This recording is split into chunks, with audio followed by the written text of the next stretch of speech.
Money bouquet na natanggap ni Carla, ang laking halaga pala.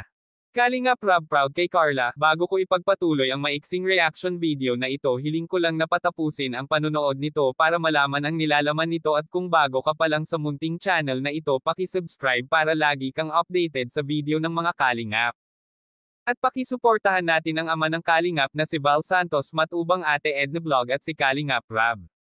Isang mapagpalang araw sa inyong lahat mga kalingap, at shoutout nga pala sa patuloy na sumusuporta sa aking YouTube channel, lalong-lalo na sa mga viewers natin na walang sawang nanonood at sumusuporta. Salamat.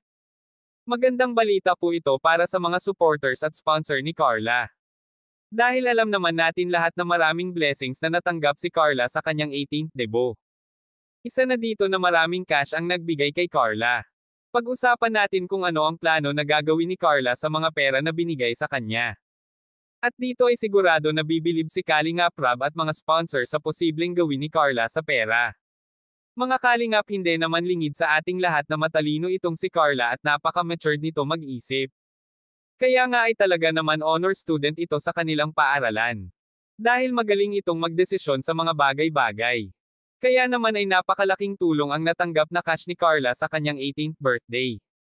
Hindi lang kay Carla kundi pati na rin sa kanyang pamilya. Dahil alam naman natin lahat na kinakapos pa rin si Carla at ang pamilya nito. Kaya naman ay makatutulong talaga kay Carla ang cash na natanggap niya, dahil pwede niyang tayuan ang magulang niya ng tindahan.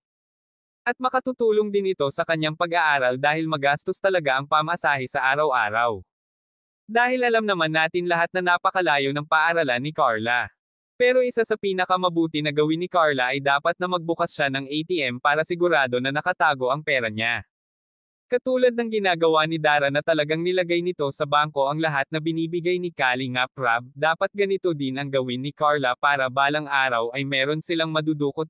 Ito ang laging paalala ni Kalingap Rob sa kanyang mga beneficiaries na dapat magbukas ng bangko para ang sobra na binibigay nila ay dapat itago sa bangko, dahil hindi sa lahat ng oras ay may magbibigay. Paano kung wala na? Hanggang dito na lang ang update ko mga kalingap, maraming salamat at God bless sa inyong lahat.